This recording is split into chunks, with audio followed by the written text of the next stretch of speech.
গ্রীষ্ম বর্ষা পিনিতি ভরসা। হ্যাঁ, পিনিত শপিং সিটি। নমস্কার, আপনারা দেখছেন হুগলি আপডেট। আপনাদের সঙ্গে আমি উষা। আসছি খবরে। দীর্ঘ টালবাহানার পর হুগলি চুঁচুড়ার পৌরসভার এলাকার বিভিন্ন রাস্তা সারানোর হয়েছিল, কিন্তু চুঁচুড়া হাসপাতালের সামনে রাস্তার বেহাল অবস্থা। তারই প্রতিবাদে বিক্ষোভ বিজেপির। দীর্ঘদিন টালবাহানার পর গত 3 মাস আগে চুঁচুড়ার একাধিক রাস্তা মেরামত করা হয়েছিল, যার মধ্যে উল্লেখযোগ্য রাস্তা চুঁচুড়া হাসপাতাল রোডও ছিল। এখন দেখা যাচ্ছে এই মেরামত করা রাস্তাগুলো 3 মাস যেতে না যেতেই আবার সেই ভগ্নদশায় পরিণত হয়েছে। ফের রাস্তা সংস্কারের দাবিতে বিক্ষোভে নামলো বিজেপি চুঁচুড়া মণ্ডলের 2 সভাপতি দেবমাল্য নিয়োগী এবং তপন সরকারের নেতৃত্বে স্থানীয় বিজেপির নেতা কর্মীরা। উপস্থিত ছিলেন হুগলি জেলা বিজেপির সাধারণ সম্পাদক সুরেশ সাউ। এদিন পিপুলপাতি মোড় থেকে চুঁচুড়া হাসপাতাল যাওয়ার পথে বিশালক্ষী মন্দিরতলার সামনে রোড আটকে বিক্ষোভ দেখায়। পরবর্তীকালে চুঁচুড়া থানার বিশাল পুলিশ বাহিনী এসে বিক্ষোভকারীদের রাস্তা থেকে হটিয়ে দেওয়ার চেষ্টা করলে পুলিশের সঙ্গে বিক্ষোভকারীদের ধস্তাধস্তি শুরু হয়। এরপরে বলপূর্বক পুলিশ রাস্তা থেকে বিক্ষোভকারীদের হটিয়ে দেয়। প্রায় 30 মিনিট ধরে এই রাস্তা অবরুদ্ধ করে রেখেছিল বিজেপির নেতা কর্মীরা। পুলিশের ভূমিকা হচ্ছে এটা, ঠিক আছে? তৃণমূলের কর্মীরা ডিম ভাত খেতে ব্যস্ত, পুলিশ তৃণমূল কর্মীদের কাজ করছে। হুগলি থেকে চন্দনা দত্তের রিপোর্ট, হুগলি আপডেট। রাজ্যের প্রাক্তন শিক্ষামন্ত্রী শম্ভু ঘোষের জন্মশতবর্ষ উপলক্ষে এক স্মারক বক্তৃতায় বক্তব্য রাখলেন আইনজীবী বিকাশ রঞ্জন ভট্টাচার্য। বামফ্রন্টের সরকারে প্রাক্তন শিক্ষামন্ত্রী অধ্যাপক শম্ভুচরণ ঘোষের পাক জন্ম শতবর্ষ উপলক্ষে চুঁচুড়া জ্যোতিষ ভবনে শম্ভু ঘোষ স্মারক বক্তৃতার আয়োজন করল অধ্যাপক শম্ভু ঘোষ স্মৃতিরক্ষা কমিটি। ভারতের সংবিধান ও গণতন্ত্র শীর্ষক স্মারক বক্তৃতা সভায় বক্তব্য রাখেন আইনজীবী ও সাংসদ বিকাশ রঞ্জন ভট্টাচার্য। বামফ্রন্ট সরকার প্রতিষ্ঠার সবচেয়ে বড় সাফল্য সেটা হচ্ছে শিক্ষাকে সর্বজনীন করে তোলা। শিক্ষা মানব উন্নয়নের যে সূচক, সেই সূচকের সবচেয়ে বড় উপকরণ। বামফ্রন্ট সরকার চেয়েছিলেন যে শিক্ষাটা জনমুখী হোক, প্রান্তিক স্তরে মানুষ শিক্ষার সুযোগ পায়। এটাই ছিল একমাত্র লক্ষ্য। সেই লক্ষ্য পথে যাত্রা শুরু করে বামফ্রন্ট সরকার সফল হয়েছিল। শিক্ষা কিন্তু খাঁচা তৈরি নয়। জানেন, রবীন্দ্রনাথের পতাকাটি সবচেয়ে ভালো উদাহরণ আমাদের কাছে। হুগলি থেকে শ্যামল সিনহার রিপোর্ট, হুগলি আপডেট। তৃণমূল কংগ্রেসে 21শে জুলাই শহীদ সমাবেশের প্রচার করলেন চন্দ্রনগর কর্পোরেশনের সিআইসি মেম্বার অনিমেষ ব্যানার্জি ওরফে বাবাই। আগামীকাল তৃণমূল কংগ্রেসের শহীদ স্মরণের কলকাতায় বিশাল সমাবেশের আয়োজন করা হয়েছে। সমস্ত জেলা থেকে তৃণমূল কর্মীরা আসছেন সমাবেশে যোগ দিতে। চন্দননগর শহর তৃণমূল কংগ্রেসের পক্ষ থেকে মন্ত্রী ইন্দ্রলীন সেনের নেতৃত্বে প্রচুর তৃণমূল কংগ্রেস কর্মী সমাবেশে যোগ দেবেন। দিনরাত এক করে 21শে জুলাই শহীদ সমাবেশের প্রচার করছেন চন্দননগর কর্পোরেশনের সিআইসি মেম্বার অনিমেষ ব্যানার্জি ওরফে বাবাই। গতকাল সন্ধ্যায় প্রচারের ছবি দেখুন আমাদের হুগলি আপডেটের ক্যামেরায়। সাথে আমি কাটালাম বিভিন্ন অনুষ্ঠানে, আপনাদের কোনো নাম বলছি না, যে কোনো পুজোর অনুষ্ঠানেই হোক, আপনাদের এলাকার ক্লাবের অনুষ্ঠানেই হোক, সব কথা হয়তো বলা যায় না, আপনাদের জ্ঞাতার্থে জানাই। হয়তো কেউ কেউ বলেন বাবাইকে সবসময় দেখা যায় না। পাবেন, আমাকে দেখতে পাবেন যখন আপনারা সকালবেলা উঠে কলটা খুলবেন, দেখবেন জলটা কত সুন্দরভাবে পড়ছে। আমাকে দেখতে পাবেন আমাদের এই এলাকা, আপনাদের এই এলাকার কোনো একজন আমার বোন ডেঙ্গুর কাজ করে। এখনো পর্যন্ত আমি চন্দ্রনগরের বিভিন্ন ওয়ার্ডকে ছোট করছি না, কিন্তু আপনাদের ভালোবাসার এই 4 নম্বর ওয়ার্ড, আমার ভালোবাসার এই 4 নম্বর ওয়ার্ড এখনো ডেঙ্গু নীল আছে। হুগলি থেকে চন্দনা দত্তের রিপোর্ট, হুগলি আপডেট। বাংলা ভাষার মানুষদের অত্যাচারের প্রতিবাদে বর্ধমানের জামালপুরে তৃণমূল কংগ্রেসের প্রতিবাদ মিছিল। 21শে জুলাইকে সামনে রেখে ও বিজেপি শাসিত রাজ্যের বাংলা ভাষীদের বাংলাদেশি বলে অত্যাচারের বিরুদ্ধে প্রতিবাদ স্বরূপ পূর্ব বর্ধমানে জামালপুর ব্লক তৃণমূল কংগ্রেসের পক্ষ থেকে একটি প্রতিবাদ মিছিল করা হয়। জামালপুর পুরমাথা থেকে শুরু হয়ে জামালপুর বাজার হয়ে বাস স্ট্যান্ড ঘুরে জামালপুর ব্রিজের কাছে এসে শেষ হয়। সেখানে একটি পথসভাও করা হয়। মিছিলে হাজার হাজার কর্মী সমর্থকদের সাথে পা মেলান বিধায়ক অলোক কুমার মাঝি, ব্লক সভাপতি মেহমুদ খান, কার্যকরী সভাপতি ভূতনাথ মালিক, পঞ্চায়েত সমিতির সভাপতি পূর্ণিমা মালিক, জেলা পরিষদের 2 সদস্যা কল্পনা সাঁতরা ও শোভা দে, শ্রমিক সংগঠনের সভাপতি তাবারক আলী মণ্ডল। মিছিল শেষে পথসভায় উপস্থিত বক্তারা বক্তব্য রাখেন। ব্লক সভাপতি মেহমুদ খান এ বিষয়ে কি জানাচ্ছেন শুনবো। আজকে আমাদের যে 21শে জুলাই ধর্মতলা চলো, সেই জন্য আজকে আমাদের মিছিল হলো এবং আমাদের পশ্চিমবাংলা থেকে বিভিন্ন রাজ্যেই বিজেপি শাসিত রাজ্যেতে আমাদের অনেক বাঙালি ওখানে কাজ করে। সেইখানে আমাদের বাঙালিদের উপর অত্যাচার, বাংলা ভাষা বলি যাকে বাংলাদেশি হিসেবে, তাদের প্রতি অত্যাচার চলছে। তারই প্রতিবাদে আমাদের মাননীয় মুখ্যমন্ত্রী মমতা বন্দ্যোপাধ্যায় রাজপথে নেমেছিলেন এবং জেলা সভাপতি নেমেছিলেন।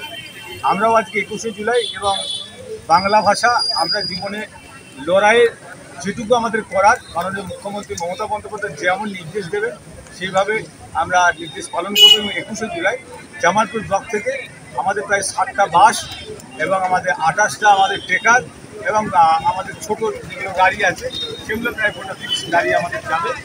আজকে আমাদের অত্যন্ত ভালো লাগলো, কালকে নোটিশ করেছি যে আজকে একটা মিছিল দেবো, প্রায় 5 থেকে 5.5 লোকের আজকে মিছিল হয়েছে। অত্যন্ত জামালপুর ব্লকের প্রত্যেকটা কর্মীকে শ্রদ্ধা। হুগলি জামালপুর থেকে আশিস কুমার ঘোষের রিপোর্ট, হুগলি আপডেট। এখন নিয়ে নেব বিজ্ঞাপন বিরতি। বিরতির পর ফিরে আসছি খবরে।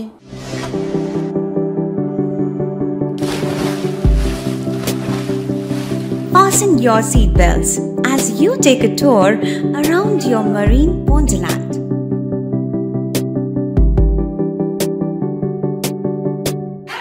Spend a day at Aqua Marina and enjoy an array of water slides that give you butterflies in your tummy.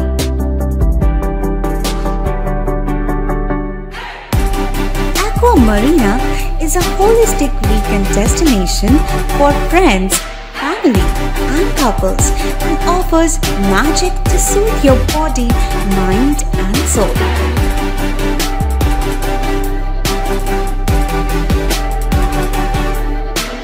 Aqua Marina, your customized magician. Welcome aboard and see the magic unfold. শীত গ্রীষ্ম বর্ষা পিনিতি ভরসা। হ্যাঁ, পিনিত shopping city. যে কোনো মরশুমের readymade জামা কাপড় পাওয়া যায় একই ছাদের তলায়। ছোট থেকে বড়, পুরুষ, মহিলা ও শিশুদের একমাত্র নির্ভরযোগ্য প্রতিষ্ঠান।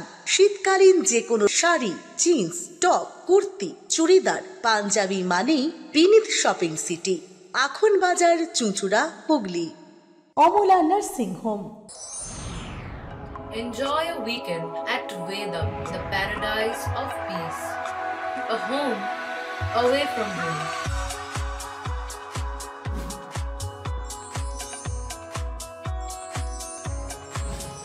See yourself resonating with the nature. Vedam welcomes you to create your best memories. বিরতির পর ফিরে এলাম খবরে।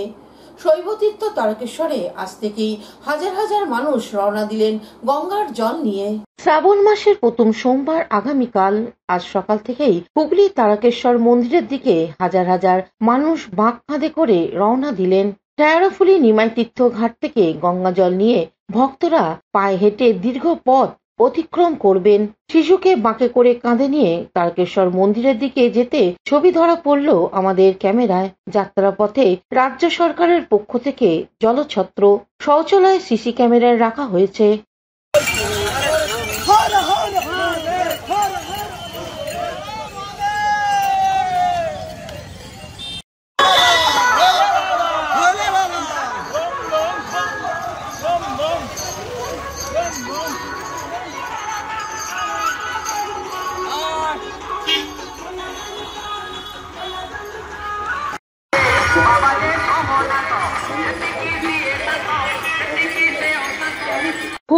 পানুপালের সঙ্গে চন্দনা দত্তের রিপোর্ট, হুগলি আপডেট। চুচুড়া বাবুগঞ্জ সার্বজনিক দুর্গোৎসব সমিতি খুঁটি পুজো হয়ে গেল আজ। চুচুড়ায় উঠে আসবে রাজস্থানের রাজমহল। ভরা শ্রাবণে বাবুগঞ্জ সার্বজনিক দুর্গোৎসব সমিতির দুর্গাপূজার ঢাকে কাঠি পড়ে গেল। আজ খুঁটি পূজার মধ্য দিয়ে দুর্গোৎসবের সূচনা হয়ে গেল চুচুড়ার বিধায়ক অসিত মজুমদারের উপস্থিতিতে। প্রতি বছরের মতো এবছরেও বড় বাজেটের পূজা হবে বলে জানিয়েছেন পূজা উদ্যোক্তাদের পক্ষ থেকে হুগলি চুচুড়ার পৌরসভার স্বাস্থ্য দপ্তরের পৌরপ্রধান পারিষদ সদস্য জয়দেব অধিকারী। বাবুগঞ্জ সার্বজনীন দুর্গোৎসব সমিতি এবছরে 53 বছরে পদার্পণ করলো। প্রত্যেক বছরের মতো এবছরও আমরা মাননীয় বিধায়ক অসিত মজুমদারকে সামনে রেখে খুঁটি পুজোর আয়োজন করেছিলাম। আমাদের এই খুঁটি পুজো সমাপ্তি হলো। আমরা সারা জেলা এবং চুচুড়াবাসীর কাছে আমরা আবেদন করছি যে আমাদের এবছরের থিম হচ্ছে রাজসুদ্ধা, মানে রাজার মহল। আনুমানিক 14 লাখ টাকা বাজেটের এই পূজায় এবার মণ্ডপে উঠে আসবে রাজস্থানের এক রাজমহল। পূজার পাশাপাশি থাকবে প্রতিবারের মতো এবারেও বিভিন্ন সামাজিক কর্মসূচি। বিধায়ক অসিত মজুমদার বলেন, জয় মা দুর্গাই শেষ কথা। মোদিজিও বুঝেছেন, তাই তিনিও বলেছেন জয় মা দুর্গা। বাবুগঞ্জ সার্বজনীন দুর্গোৎসব কমিটি, যার তত্ত্বাবধানে এটা হয়, আমাদের সিআইসি হেলথ জয়দেব অধিকারী। আজকে খুঁটি পুজোর মাধ্যমে মায়ের আহ্বান করা হলো। মায়ের প্রতি আমরা বিশ্বাসী যে আগামী দিনগুলো সুন্দর যাবে এবং সকলে সুস্থ থাকবে। বাবুগঞ্জ সহ হুগলি জেলা এবং চুচুড়ার মানুষ সবাই ভালো থাকবে এবং এই পুজোর একটা ধারাবাহিকতা আছে। চুচুড়ার 3-4টে পুজোর মধ্যে বাবুগঞ্জ সার্বজনীন দুর্গোৎসব কমিটি একটা।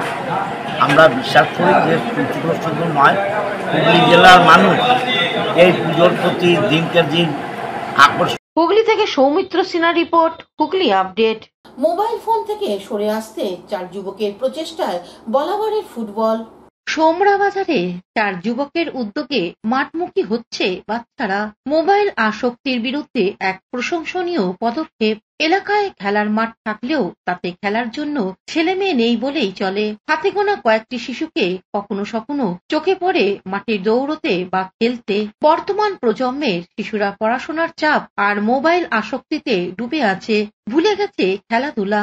খেলাধুলা করলে শরীর মন দুটোই ভালো থাকে, স্বাস্থ্যই সম্পদ, এটাও ভুলতে বসেছে বর্তমান প্রজন্ম। বর্তমান সময় যখন বাচ্চারা মোবাইল ও ইলেকট্রনিক গ্যাজেটের প্রতি আসক্ত হয়ে পড়েছে, তখন হুগলি বলাগড় ব্লকে সোমরা বাজারে এক অভিনব উদ্যোগ নিয়েছেন 4 যুবক, ভাস্কর হালদার, শ্যামাশিস রায়, প্রকাশ দত্ত ও বীরু নায়েক। তাদের উদ্যোগে সপ্তাহে 3 দিন সোমরা দুর্গাচরণ হাই স্কুলে মাঠে চলছে নিয়মিত ফুটবল প্রশিক্ষণ শিবির। বাইরে প্রশিক্ষণ নবকুমার ছেত্রী ও শিবম পালের তত্ত্বাবধানে 15 বছর বয়স পর্যন্ত এলাকার ছেলেমেয়েরা এখানে প্রশিক্ষণ নিচ্ছে। বর্তমানে অংশগ্রহণকারীর সংখ্যা 31 জন। দৈনন্দিন কাজকর্ম সামলে এই 4 যুবক যে নিষ্ঠা কর্মসূচি চালাচ্ছে তা সত্যি প্রশংসনীয়। আমার এই তো করলাই। ফুটবলকে কেন ভালোবাসলে? আরো তো অনেক খেলা রয়েছে। আমি আগে যেখানে ফুটবল শিখতে ওখানে শেখাতো, এর জন্য আমার ফুটবলটা শেখাছিল, তার জন্য বাবা দিয়েছে। এখানে কতদিন প্র্যাকটিস হয়? এখানে আমাদের মাঠে নাটাগড় থেকে বাচ্চারা আসে, ছেলে আসে, মেয়েরাও আসে, মাঝদিয়া থেকে আসছে, আমাদের ইনচুরা থেকে আসছে, এদিকে বাঁকিপুর আছে, যশরা আছে, সোমরার পার্শ্ববর্তী অঞ্চলে তো আছেই। হ্যাঁ, আমাদের প্রায় 33-34 জন আপাতত এখন এই ক্যাম্পে ছেলেমেয়েরা প্র্যাকটিস করছে। এটা আমাদের প্র্যাকটিসটা 3 দিন হয়। কোচ আসেন নবদ্বীপ থেকে। এটা মঙ্গলবার হচ্ছে, আর বৃহস্পতিবার আর শনিবার মর্নিংয়ে আমাদের একটা মর্নিং প্র্যাকটিস চলছে। হ্যাঁ, আমার নবদ্বীপ বাড়ি। আমি এখানে গত 6 মাস ধরে আমি নবকুমার ছেত্রী এবং আর একজন কোচ আছে শিবম পাল, দুজন মিলে বাচ্চাদের প্রশিক্ষণ দিই। এখানকার ছেলেমেয়েরা আমি গত 6 মাসে যেটা বুঝেছি, তাতে করে এখানকার ছেলেমেয়েরা খুবই ফুটবলে উৎসাহ এবং এখানকার ম্যানেজমেন্ট দাদারা খুব ভালো। হ্যাঁ, প্রত্যেকটা মানে ফুটবলের যেটা ইকুইপমেন্ট লাগে অবশ্যই এখানে অনেক প্রতিভা আছে। আগামী দিনে এরা ঠিকমতো প্র্যাকটিস করলে অনেক উঁচু জায়গায় যেতে পারবে। হুগলি থেকে চন্দনা দত্তের রিপোর্ট, হুগলি আপডেট। এখনকার মতন খবর এই পর্যন্তই। প্রতিদিন দেখুন হুগলি আপডেট। নমস্কার।